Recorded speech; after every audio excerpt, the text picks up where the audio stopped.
What's up guys, it's Adrift here, coming at you with another video, and today we have a create a class video. Now, all of you create classes, all of you do this so that you can get dark matter and all that sort of thing, but here we're going to talk to you about GBs and things you use in competitive. Now, just going to get straight into the video, and here we have first class. Okay, this one's M8. As you can see, it's got Elo sight, very good, can be changed out for that reflex sight. Normal reflex sight, as you've seen in other Call of Duties, but I prefer this Elo sight. It's taken me a little while to get used to, but it's got nothing on the top, as you can see, so therefore you can see all, nothing's blocking. Nothing's blocking the screen at all. So that's my preference. Then we go straight into a quick draw, and that just makes you aim down sights faster, much needed. Now then we go straight into the third one, which is stock. Now many people underrate stock massively, especially in pubs, and you don't see people use it, but stock on an AR is very necessary.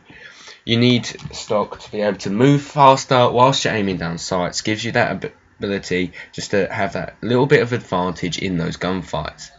Now move on to lethals and tacticals. We have no tacticals because this class you do not need them. We've got frags, and ideally for frags you want to use it for heals. Now as a slayer I don't get in heals, but I use the nade to help support my team which are in heals. I can use the nade just to chuck it in the room like in top grandmas, and I can chuck it in, help them clear that top grandmas and get that heal on fringe. Now you can obviously use them in different ways. I usually have a Semtex as well. It just depends on what you're sort of going for. This area clear because obviously it rolls around, but this if you want just a precise chuck down onto the hill and force the people to move, you get some intel on them and then your team goes in and breaks that hill. Now what you want on this perk one is Afterburner. Afterburner, very useful for this class. This class is going to be the class where you're going to be running and you're going to be gunning with an M8. So as a slayer, as I'm saying, you got to get the kills. Now this will help you get around the map, get into their faces and get the kill. Then we have fast hands. Fast hands pretty much necessary in every class. It just is so much useful. Allows you to aim down the sights quicker after sprinting and swap weapons quicker. So as soon as you get a kill with an M8 and you pick a VMP up or a pistol, it allows you to switch that pistol if you run out of ammo with that M8. Gives you that little bit advantage. Everyone usually uses this, so it's not really that new, so let's gloss over that. Then we go into blast suppressor, another one just like fast hands that you are going to need. It hides where you're thrusting, you're going to be moving a lot, so you're going to need that thruster to be quiet on the minimap so that you can't be seen. It's just basic knowledge, you want that. Then we're going to tac mask, very important for that hard point. You're going to be stunned, you're going to be concussed, you're going to be anything in a hard point because those flashes and those concussions are lethal. We'll move on to those in a bit, but that's the first class. Now we've got exactly the same class here, but with dead silence for S&D. Basically same principle. You want to sit up in a lane on hard point and you want to hold that lane down, or you want to be moving around and you want to be able to hold multiple lanes down with that effective M8, and you want to be a good asset to your team. It's the same principle in S&D. You want to get into a position where you are comfortable with that M8, which is a power position which gives your team that advantage in the gunfights.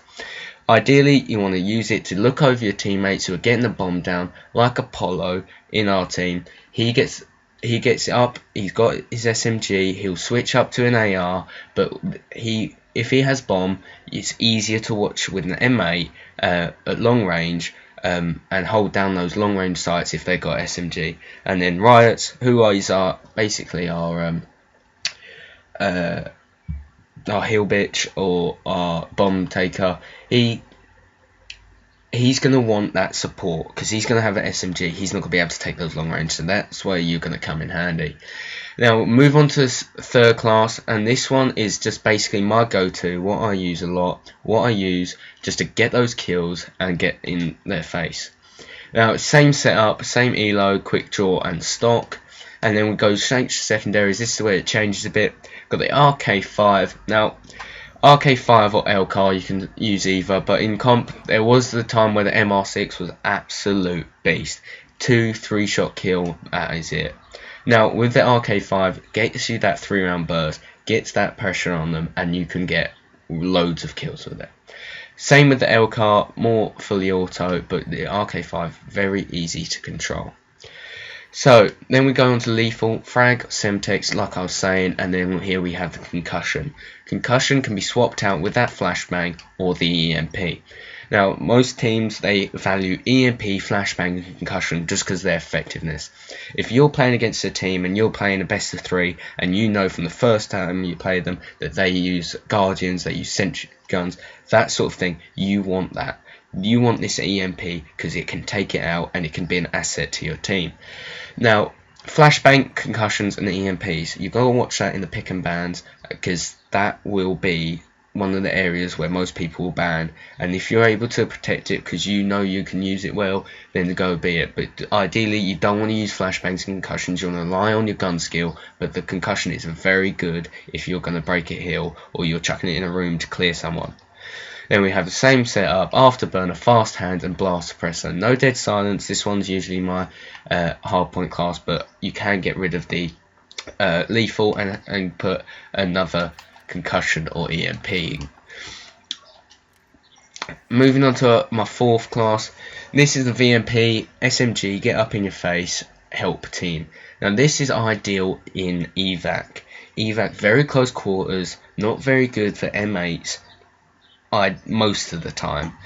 There are circumstances where M8 is good in that map, but ideally you want to run something like a Man of War, that close quarters AR, just because it has a better presence and a better ability at killing at close range than the M8.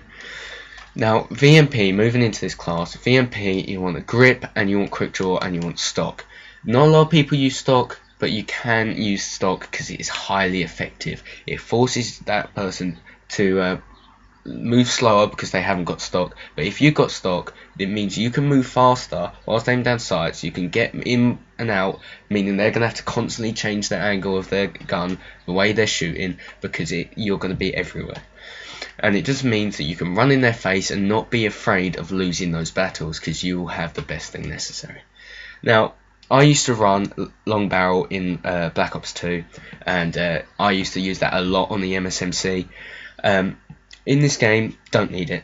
You're going to be up in their face too much. You're not going to need that long barrel. You're not going to be taking those people at long range. Because if you shoot them at long range with the VMP, you're either not going to get them unless they're completely unaware, stupid kids that don't know what they're doing. Now, in that situation, you've got a guy at long range, you've got the VMP, you want to close the gap and you want to kill him then. Or what you want to do is cycle around the back, past them, and call it out to your team. This is where a lot of teams fail because they don't call out, oh, there's a guy here, there's a guy watching this, guy watching that, and that's where you can get absolutely slaughtered in S&D if you don't know where the enemy team is. So you can call that out, you won't shoot a bullet, and then you're still unseen by the enemy. Now, moving on to perks, Afterburner again can switch it out with flak jacket in case they're using lots of nades, but ideally you want this Afterburner because it will allow you to get around the map quicker. Fast hands, same principle, it's just necessary. Blast suppressor and dead silence are normal for your S&D gameplay. Now moving on, I prefer using the M8, I prefer using the AR. Gizzer uses usually SMG and AR when he needs to. Apollo, AR, SMG, and then Riot's SMG because he's our hill bitch. So here we have, when I'm sniping, we won't see it often, but when I need to snipe, like on Redwood, where you can afford to have 2 snipers, you can sit up on a waterfall, on the wall run by waterfall, and you can sit up on tree side where a bomb site is. They give good vantage points into the middle, you can go bunker, and that's a good place there as well. So with that, you want M8, go straight into this class. At M8, you want the Elo sight. You don't need the quick draw. The quick draw wastes another slot because you won't be able to fit on thermal, but you can use it without a thermal if you feel that you can. Stock, as I said, move faster, better. Then we go into the sniper. SVG 100, brilliant sniper, almost always one-shot kill. Then we go into thermal. Thermal, very good. You can use it, you can pick people out, you can see people such good in this game. Other games like Ghosts and that, the thermals weren't good. This game, thermal is brilliant. It is on point. So then we move on to perk 1, lethals and tacticals. Nothing on here unless you get rid of that thermal. Freeing up a slot for afterburner, really want those on the sniper class. And then fast hands, blast suppressor and dead silence. Okay, this has been Adrift. This has been my creator class. Hope you've enjoyed.